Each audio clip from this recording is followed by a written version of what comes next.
요즘에 사실 9월달 스트레스 DSR 2단계가 실시되면서 이게 거래가 뚝 끊기고 또 대출이 그 양이 줄어들면서 사람들이 집을 살 수 있을까 없을까 망설이는 사이에 매도 물량은 많이 늘어나고 거래는 안 되고 하다 보니까 가격도 이제 조금씩 하방으로 움직이기 시작하던 차에 지금 뭐 정치 리스크, 탄핵 정국이 오면서 좀 더 얼어붙었다 이렇게 보시면 되겠습니다. 사람들이 움츠려서 이렇게 뭔가 피질 않고 있어요. 그러니까 물량이 지금 서울에 9만 채가 훨씬 넘거든요. 거의 10만 채에 육박한데 이 정도 물량이 계속 잠겨 있고 또 물량이 계속 나오고 있기 때문에 가격 하방 압력은 점점 세질 수 있다.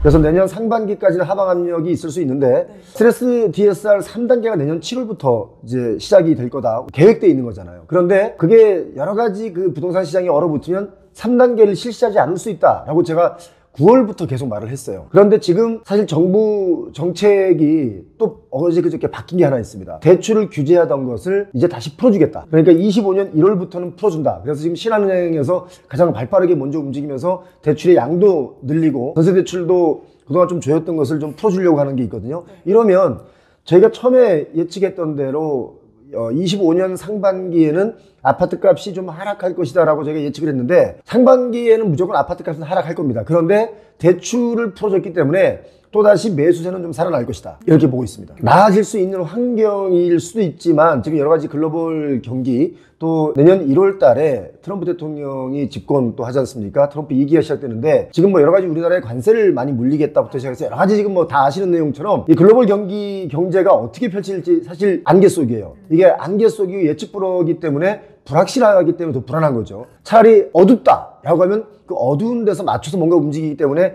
확실한 거거든요. 그러면 좀 덜 불안한데 이게 불확실하다는 게 그 자체가 불안인 거예요. 불확실하다는 게 불안인 거죠. 그래서 내년은 기본적으로 하방 압력이 좀 있는데 하방 압력이 워낙 거세고 부동산 시장이 얼어붙다 보니까 정부 금융정책도 지금 대출을 규제했던 걸 풀어주는 거잖아요. 그 정도로 긴박하다. 그런데 제가 생각할 때는 어떤 문제가 있냐면 아파트 값이 좀 하향 안정화가 돼야 되거든요. 하향 안정화 안 되고 계속 얘가 거품 물고 올라가다 보면 언젠간 이게 터지는데 그게 언제냐는 거예요. 어느 정도의 버블은 인정하겠지만 버블이 극심하면 일본처럼 또는 중국처럼 되지 말라는 법이 없습니다. 솔직하게 말씀드리면. 그래서 하락론자가 아니라 지금은 오히려 하락으로 가서 조금 이렇게 시간이 지나가는 게 부동산 전체 경기를 봤을 때 좋을 수 있는데 이걸 정부가 못 참고 다시 대출 규제를 풀어주니까 내년 3월달 꽃피는 봄이 오기 시작하면 다시 좀 들썩이는 지역은 있을 수 있다. 지금 경매 건수가 지금 11월 달에만 3,400건이 넘습니다. 3,400건이 넘는다는 얘기는 지금 16년 만에 최다인데요.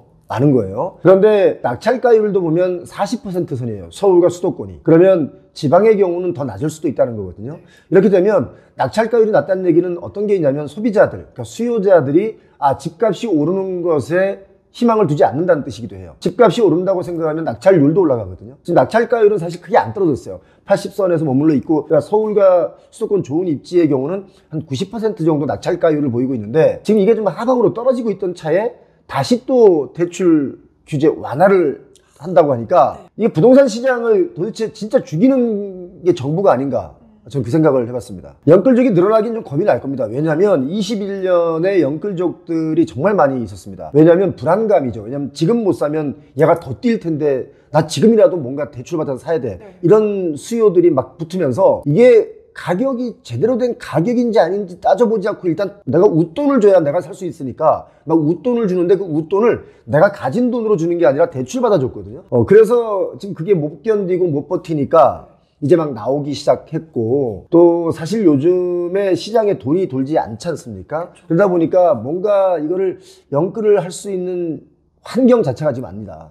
그래서 당분간은 연끌하시는 분들의 숫자가 많이 줄 것이다. 대신 지금 여러 가지 시국이 좀 복잡하지 않습니까? 어떻게 펴질지 우리는 알지 못하는데 이런저런 여러 가지 그 예측을 놓고 보더라도 내년에 만약 금리를 내려주고 대출도 규제를 완화를 해주면 연끌족들은 이땐가 싶을 수도 있습니다. 왜냐하면 지금 반포의 아파트와 압구정동 아파트가 대한민국 전체 아파트를 상승을 견인하는 아파트가 됐는데 이제 또 여기에 관련된 뉴스들을 또 많은 언론에서 다룰 거란 말이죠. 거기에 뭐 재건축 얘기를. 그러면 집값이 또 뛰는구나 해서 이제 연끌들이 다시 좀 나올 수도 있다. 근데 그것도 지금 예측 불허가 시국이 지금 예측 불허기 때문에 부동산 시장도 지금 사실은 이게 안정화가 좀 돼가고 있던 중이었거든요. 보통 대출 규제 스트레스 DSR 2단계가 이제 쭉 시행이 되고 내년 7월 달에 3단계가 가면 부동산 시장 가격 안정화 올 수 있어요. 그런데 지금 뭐 탄핵 정국에 그 정책마저도 지금 다시 없던 일로 돌려놓으면 부동산 시장은 또 어떻게 펼쳐질지 모른다. 이 말씀을 드리고 싶습니다. 그리고 이제 기준금리는 내려가지만 대출금리는 올라가는데 또 저축금리는 그렇게 안 오르잖아요. 그래서 시중에 은행들이 지금 돈을 지금 뭐 속된 말로 갈퀴리로 긁고 있다. 그러니까 서민들 피 빨아서 중산층 피 빨아서 아주 안전한 자산인 주택을 담보로 이거보다 더 안전한 그 담보가 어디 있겠어요. 그죠? 신용보다도 훨씬 더 담보가 있고 다른 어떤 담보보다도 이게 훨씬 더 가치가 있는데 그렇게 안전한 가치를 가지고 있는 주택을 담보로 이자를 너무 고금리로 받아먹는 게 아닌가? 은행에서 그런 생각들을 하는 우리 국민들이 많습니다. 사실은 집값의 거품이 막 올라가는 것들에 대한 대출을 일으켜서 이 대출 원리금 갚는데도 서민들 중산층 힘든데 은행은 이자 놀이를 하니까 또 이게 서로 반대 영향이 생기잖아요. 그런데 중요한 건 이걸 보셔야 됩니다. 경제 성장률이 지금 우리가 예측하고 있는 게 1.9, 1.8, 25년도에 예상하고 있지 않습니까? 경제 성장률이 2%, 그러니까 2.0 아래로 내려간다. 라고 하면 잘 다니던 은행원들도 갑자기 감원 대상이 될 수 있고 지금 실제로 대기업들 24년 10월, 11월, 12월 엄청난 임원 감축이 있고 50대 그 과장급, 부장급들의 감원이 많아요. 과장급, 부장급들의 감원이 많다는 얘기 뭐냐면 특히 대기업의 경우는 고액연봉자들이거든요. 고액연봉자의 감원이 많다는 얘기는 서울 아파트로 따지면 15억에서 20억짜리 아파트를 살 수 있는 수요가 줄어들었다. 이 15억에서 20억짜리 정도 아파트 되는 것을 사는 수요가 줄어드니까 역시 중저가, 뭐 6억, 9억, 뭐 7억, 요런, 서울에서는 이게 이제 중저가니까, 요런 아파트도 거래가 좀 뜸할 수 있다. 오히려, 그러니까 가문 문제가 사실 이거 심각한 문제입니다. 그러니까 경제 성장률이 2.0 아래는요, 이거 정말 긴장 타야 되는 숫자입니다. 지금 속된 말로 미국 빼고 다 어려워요. 지금 유럽도 거의 뭐 부도 직전에 있는 국가들 지금 뭐 소갈이 하는 국가들이 많이 있고 우리가 중국을 좀 이렇게 등한시하면 안 돼요. 왜냐면 우리가 보통 뭐 수출하고 이런 모든 게 미국과 중국 뭐 이런 거 아니겠습니까? 유럽 빈도가 좀 낮아요, 우리가. 다른 나라에 비해서. 그런데 중국이 지금 부동산 시장이 완전히 지금 패닉으로 빠졌습니다. 중국 부동산 시장이 패닉으로 빠졌다는 얘기는 GDP에서 엄청난 양, 25%, 30% 정도를 중국 경기에서 부동산이 차지하고 있는데 이게 무너지니까 중국이 뭔가 살아날 기미가 없는 거예요. 경제적으로. 그럼 뭐예요? 우리나라도 역시 문제가 생긴다. 경제적으로. 그렇기 때문에 경제 성장률이 더 올라갈 확률은 좀 줄어들지 않느냐가 지금 현재 제가 많은 그 우리나라의 경제학자들과 또 교수님들과 얘기 나눈 결론입니다. 그래서 지금 자영업자분들에게 어떤 드리는 그 어떤 혜택들, 이런 혜택들을 좀 더 확대를 할 필요가 있고 또 이 자영업자분들에게 여러 가지 규제를 좀 풀어주거나 혜택을 주는 것은 좋은데 또 너무 빚으로 빚을 갚으라고 하면 결국 빚만 쌓이게 되거든요. 우리가 지금 스트레스 DSR 2단계가 실시된 9월 이후에는 대출 양이 좀 줄었어요. 대출의 양이 줄었지만 전체적으로 대출 그 돈 전체가 줄은 건 아니에요. 대출이 늘어나는 그 양이 줄었다는 거지 대출이 이게 줄어든 게 아니라는 거죠. 그러니까 빚은 계속 늘어나고 있다. 그래서 여러분 이걸 고민해 볼 필요가 있어요. 우리가 코로나 위기 때 자영업 하시는 분들 정말 힘들었지 않습니까? 왜냐면 다 뭐 못 다니게 하니까 다 나갔잖아요. 그러니까 찾아오는 손님이 없으니까 매출이 안 오르고 가게 월세는 나가야 되고 또 재료비는 이게 재료비가 사놓고 한 달, 두 달 있으면 되는 게 아니고 계속 신선한 걸 하다 보니까 버리는 경우가 생기니까 재료비 소진도 있단 말이에요. 이러다 보니까 결국 뭐냐면 저리 대출을 해줬단 말이에요. 저리 대출을 해줬는데 이제 금리가 올라가면서 금리를 더 많이 내니까 자영업자분들이 이게 결국 빚으로 빚을 막다가 원리금 못 갚게 되는 경우가 많이 생겼단 말이에요. 지금 또 마찬가지다. 그래서 저는 다른 어떤 혜택, 여러 가지 뭐 방법들이 있을 겁니다. 그런데 대출을 더 해줄게, 버텨라. 이건 좀 아니지 않느냐. 대출 말고 다른 지원을 좀 해줘야 된다. 대출을 자꾸 일으켜서 버티라는 얘기는 결국 너의 빚으로 다 해결해라. 그리고 이게 또 뭐가 되냐면 이거 여러분 아마 공감들 하실 겁니다. 이 대출을 일으키다가 파산을 하면 국가가 책임지라고 하지 않습니까? 또 모든 걸 다 국가가 책임질 수는 없지 않느냐라는 생각입니다. 지금 국가가 책임지고 싶어도 국가도 돈이 없습니다. 세수도 부족하고. 그리고 지금 잘 아시다시피 작년에 삼성전자가 법인세를 빵원 냈습니다. 삼성전자가 그만큼 성장이 멈췄다는 얘기거든요. 이거 굉장히 심각하게 받아들이는데 그게 이제 23년에 그랬고 24년도에도 삼성전자가 주 6일 근무를 합니다. 임원들이. 그러니까 그 정도로 지금 긴장을 타고 있는데 우리가 흔히 말하는 그렇게 엘리트 기업들, 세계 굴지의 기업들마저도 긴장을 타고 있는데 우리 같은 사람들이 긴장 안 타면 되겠습니까? 보통 지금 뭐 3.9%, 4.5%, 심지어 5.5%. 저도 대출이 있거든요. 대출이 있는데 저한테 그 문자가 날라왔는데 저는 그래도 신용이 좀 좋은 편이에요. 왜냐면 한 번도 밀린 적도 없고. 그런데 5.4%인가? 예, 이자라는 거예요. 근데 제가 그거 보고 잘못 본 줄 알고 전화를 했어요. 아니 내가 왜 이렇게 이자를 많이 내냐? 금리가 왜 이렇게 높냐? 그랬더니 정상적인 거라는 거야.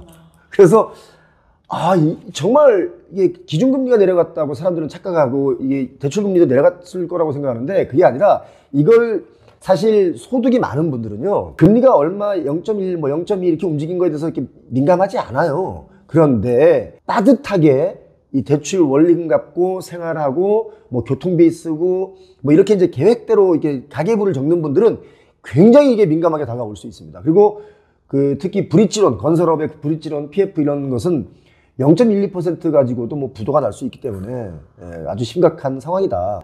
지금 25년도는 많은 그 세계적인 석학들, 경제 석학들이 예측하기를 어쩌면 IMF보다도 힘들 수 있다. 그런데 거기다가 지금 정치 리스크까지 터졌지 않습니까? 그러니까 한 치 앞도 못 내다본다. 예전에 집값이 막 뛸 때, 그러니까 서울과 수도권에 지방에서 올라오는 분들이 많다 보니까 서울과 수도권의 인구가 더 막 푹푹푹 늘어나지 않습니까? 그럴 땐 주택 수요가 부족했어요. 부족하다 보니까 예를 들면 뭐 잘 모르실 수 있겠지만 단독주택이 있고 그러면 한옥 같은 비슷하게 그러면 그 문간방이라 그래가지고 문 열면 옆에 방이 있는 그런 데서 또 살았단 말이에요. 근데 그렇게 살다가 사람들이 뭐냐면 내 집 마련, 내 집 갖기 소원인 게 생긴 거예요. 정서적으로. 주인집 눈치 보는 것도 싫고 난 내 집 갖고 싶어. 내 집 마련이 소원이었는데 이제 인구도 이제 한정돼 있지 않습니까? 지금 서울 인구는 오히려 줄었어요. 수도권 이 경기도 인구가 좀 늘어났죠. 벗어난 거예요. 서울 집값이 워낙 비싸니까. 그런데 계속해서 서울에 집이 부족하다라는 이유 하나만으로 계속 가격을 끌어올렸다가는 정말 힘들다. 왜냐면 예전에 많은 사람들이 대출 받아서 집을 많이 샀고 또 가격이 그 부동산 가격, 아파트 가격이 많이 뛴 것은 뭐냐면 그땐 대출 이자도 비쌌어요. 뭐 8%, 10%, 12%막 이랬단 말이에요. 예전에. 그리고 그때는 저축하면 8% 줬어요. 예전엔 얘기죠. 근데 그때는 경제 성장률이 지금보다는 훨씬 높습니다. 우리 경제 성장률이 예전에 뭐 13% 이럴 때가 있었지 않습니까? 그때랑 지금이랑 자꾸 같이 비교하는 분이 있고 부동산이 영원히 불패다라고 생각하시는 분들이 있는데 부동산이 영원히 불패인 시대는 끝났습니다. 이제 제가 단언컨대. 왜냐면 지금은 당장 못 느끼지만 앞으로 10년 정도 있으면 인구 감소에 대한 것이 진짜 표용호가 했던 그 말이 맞구나 라는 걸 느끼면서 주택 수요도 줄어들 수 있다. 그러니까 지금 공급이 부족하다는 얘기를 누가 말을 또 바꿔서 어떻게 하냐면 신규 아파트 공급이 부족하다로 바꿨어요. 그 신규 아파트의 공급 부족은 이건 뭐 영원히 부족이에요. 아파트 짓고 내놓고 3, 4년 지나면 그 신규 아니잖아요. 보통 우리가 5년까지 치는 뭐 새 아파트라고 그러는데 5년 지나면 새 아파트 아니잖아요. 그럼 지을 때마다 공급은 부족한 거죠. 그렇지 않습니까? 그런데 주택 자 보세요. 지금 올림픽파크 포레온에 대한 얘기를 제가 드려볼게요. 올림픽파크 포레온이 12,000세대가 넘잖아요. 그런데 올림픽파크 포레온의 전세 물량이 거의 절반입니다. 지금. 그러면 이 절반을 분양 받으신 분들은 내가 당장 살지 않고 갭으로 이걸 사놓은 거예요. 전세를 받으니까. 그죠? 그러면 이분들이 왜 바로 이사를 못 할까? 바로 왜 못 들어갈까? 자, 여러 가지 이유가 있어요. 잔금 확보를 위해서는 내가 잔금 돈이 없으니까 전세 입자를 들여서 그 돈으로 잔금 내고 좀 기다려야 되겠다. 내가 돈을 벌 때까지. 이게 하나 있고 또 하나는 뭐냐면 내 집이 안 팔려서. 자, 구축이 안 팔리면 신축으로 들어갈 수 있습니까? 못 들어갑니까? 자, 그러니까 공급이라는 측면, 새 아파트 공급이라는 것도 결국 구축이 그러면 남아 돈다는 얘기거든요. 구축이 남아 돌면 구축은 그냥 이게 그동안 값이 뭐 10억 이렇게 했을 거 아닙니까? 서울의 경우. 그럼 이 10억짜리 빈집은 어떻게 할 겁니까? 새 아파트는 이걸 팔아서 일로 갈 때 쓰는 돈이 돼야 되는데 그 돈이 안 되면 새 아파트는 어떻게 분양받습니까? 뭐예요? 그럼 또 빚을 내줘요? 그럼 또 좋아. 바로 실거주 안 해도 되니까 전세 뭐 10년까지 놓게 해줄게. 또 법이 바뀔 거 아니에요? 바뀌겠죠. 또 그때 가면. 지금은 3년까지 유예해줬잖아요. 올림픽파크 포레온을. 그런데 이게 시간 지나면 결국 새 아파트가 구축이 안 팔리면서 얘도 안 된다. 그럼 뭐예요? 전세 10년까지는 놓고 입주하게 해줄게. 또 이렇게 해서 공급을 계속 늘려갈 거예요. 왜냐하면 공급을 사실은 멈출 수가 없습니다. 정부 입장에서는. 왜냐하면 이것도 역시 경제의 한 축이거든요. 경제 한 축을 멈추게 할 수는 없잖아요. 자, 얼죽신, 사실 신축 싫어할 사람 누가 있습니까? 그쵸, 그리고 구축에 살다가 신축으로 가면 새 아파트가 얼마나 좋아요. 모든 게 다 새로운데. 우리가 헌 아파트도 인테리어를 싹 해놓으면 너무 기분이 좋잖아요. 마찬가지로 새 아파트 누구나 다 좋아합니다. 그런데 얼죽신이란 단어를 가만히 여러분 분석을 해보시면요. 이게 사실 분양이 안 될 때 나왔던 단어입니다. 자, 분양이 안 될 때 우리가 얼주가 얼어 죽어도 아이스 아메리카노처럼 얼죽신, 얼어 죽어도 신축이다라는 이 유행을, 그 다음에 또 어떤 걸 많이 했냐면 커뮤니티 자랑들을 많이 했어요. 신축 아파트의 커뮤니티가 너무 잘 돼 있잖아요. 뭐 수영장도 있고, 그쵸. 식당도 있고, 뭐 독서실도 있고, 뭐 웬만하면 다 있어요. 카페도 있고, 뭐 또 요즘 뭐 보면 스카이라운지라 해가지고 또 아파트 그 최고층에는 스카이라운지도 만들고, 뭐 그러니까 와, 이거 신축에 가서 살고 싶은 거야. 근데 그걸 마침 분양이 안 될 때 얼죽신이라는 용어를 공급자 입장에서 만들어낸 거예요. 마케팅이죠. 그러니까 얼죽신, 이거는 공급자의 시선에서 나오는 마케팅 용어다. 그런데 사람들이 거기에 열광한 거예요. 네. 왜? 신축이 좋으니까. 그쵸. 그래서 공급을 하면 분양이 잘 되도록 만든 단어가 바로 얼죽신입니다. 근데 여러분, 얼죽신에 너무 그렇게 휩쓸리지 않으셔도 됩니다. 내가 여유가 있으면 당연히 얼죽신, 뭐 얼어 죽어도 신축이 좋아처럼 할 수 있겠지만, 내가 여유가 없는데 얼죽신을 쫓아간다? 그건 좀 경매로 나올 수 있다. 지금 신축 아파트의 경매도 많이 나오는 거 알고 계시죠? 어떤 아파트 단지를 보니까 아파트 단지 한 동이 나왔어요. 인천의 경우를 보니까. 자, 그러니까 무리해서 제가 사니까 나도 살래. 쫓아가다가 결국 그거를 중도금 못 내고 하다 보면 이게 경매로 나올 수도 있고 이렇게 되는 거죠. 그러니까 얼죽신이라는 단어에 너무 이렇게 매이지 않았으면 좋겠다. 그리고 여유 있는 분들은 집을 언제 사느냐가 문제가 아니라 본인이 원할 때 사면 돼요. 그런데 우리나라의 모든 아파트가 만약 100채가 팔렸다. 그럼 100채 중에 내 돈을 대출 한 푼도 안 받고 풀로 주는 사람들은 한두 명이에요. 거의 97, 8명은 다 대출을 일으켜서 집을 한단 말이죠. 그 대출이라는 디딤돌을 딛고 이 돈을 가지고 올라가는데, 그러니까 내 소득이 원리금을 갚는데 감당이 된다. 그리고 내가 어느 정도 리스크, 뭐 이런 것들을 감안했을 때도 난 이 원리금을 갚는데 감당이 된다 라는 분들은 얼죽신 하시고, 그렇지 않은 분들은 오히려 구축에 더 메리트를 가져도 된다 라는 말씀 좀 드리고 싶어요. 남들이 한다고 다 따라할 필요 없다 이거죠. 남들이 서울 살면 뭐 다 대한민국 다 서울에 살아야 됩니까? 그거 아니잖아요. 이제 젊은 MZ들, 그러니까 2030들 이렇게 남자친구 여자친구를 만날 때 뭐 집 있는 남자친구 있으면 좋죠 그러는데, 2030이 서울 수도권에 집을 갖고 있다면 그거는 진짜 신적인 영역에 들어간 거예요. 그쵸. 그렇지 않습니까? 그러니까 너무 그렇게 주거용 부동산을 가지고 이게 마치 무슨 막 베팅하는 기분으로 부동산, 아파트를 바라보면 안 된다. 열심히 노력하다 보면 어느 날 나도 아파트를 갖게 되는 거고, 또 공부하다 보면 나오거든요. 그래서 요즘에 이런 말들을 많이 합니다. 사람들이. 여러분, 이제 진짜 기회가 오고 있습니다. 자, 이 기회는 보통 우리가 주식시장을 가만히 보면 주식이 하락할 때 사람들이 안 사요. 내가 오를 때 막 사요. 비트코인도 막 1억 5천 넘어가니까 또 막 살려고 달려들잖아요. 아파트도 마찬가지예요. 내릴 때는 더 내릴 것 같은 공포감 때문에 안 사고, 올라갈 때는 지금 올라타지 못하면 영원히 못 살 것 같으니까 또 올라탄단 말이에요. 그래서 저는 그렇게 휩쓸리지 않고 먼저 나를 기준 잡아라. 내가 딱 기준이 잡히면 나머지는 그 다음에 이게 보인다. 이런 말씀 제가 드리고 싶어요. 네, 영끌들의 매물들이 지금 막 경매로 쏟아지고 있는 게 사실인데, 보통 21년 최고가 때 집을 산 분들이 많아요. 자, 그러면 지금까지 4년 정도 버텼어요. 3년, 4년. 버티다 나온 거예요. 근데 이 영끌이란 단어 속에 역시 마찬가지로 내가 그 당시는 감당이 된다라고 믿었지만, 지금 경기 자체가 많이 위축되다 보면 소득이 갑자기 없을 수도 있거든요. 몰라요, 이거는 우리가 인생을 살면서. 그러니까 이런 리스크까지 우리가 좀 감안하고 가야 된다. 그러니까 항상 준비된 자에게 하늘은 기회를 준다. 여러분, 끊임없는 관심이 결국 결과를 만들어냅니다. 그래서 부동산 하락하는데 뭐 부동산 얘기를 왜 하냐?